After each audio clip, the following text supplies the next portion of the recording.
Saint le Seigneur, le Dieu Tout-Puissant, celui qui est, qui était et qui vient.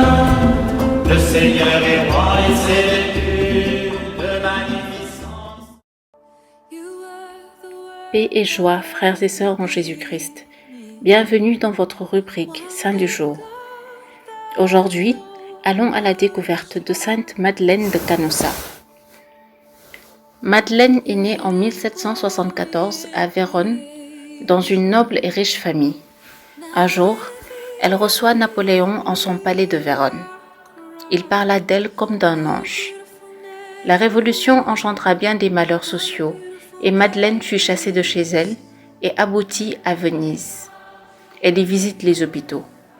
De retour à Vérone, elle continue les mêmes visites et c'est pour elle un choc. Dans l'homélie de canonisation, Saint Jean-Paul II déclare « Lorsqu'elle se rendit compte des plaies effrayantes que la misère morale et matérielle répandait parmi la population de sa ville, elle comprit qu'elle ne pouvait aimer son prochain en grande dame, c'est-à-dire en continuant à jouir des privilèges de son milieu social, se limitant à distribuer des biens sans se donner elle-même. La vision du crucifix l'en empêchait. Des choix s'ensuivirent, paraissant à ses proches comme des scandales et des folies.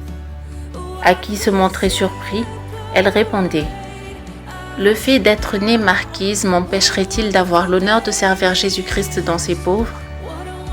Malgré l'opposition de son milieu, elle alla vivre dans les faubourgs les plus pauvres de Vérone.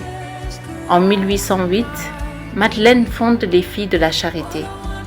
Leurs activités embrassent 5 domaines: scolarisation gratuite des enfants pauvres, catéchèse, visite des hôpitaux, spécialement des femmes malades, soutien du clergé, exercice spirituel pour les dames de la noblesse afin de les inciter à la charité, et ensuite pour toutes celles qui le désirent.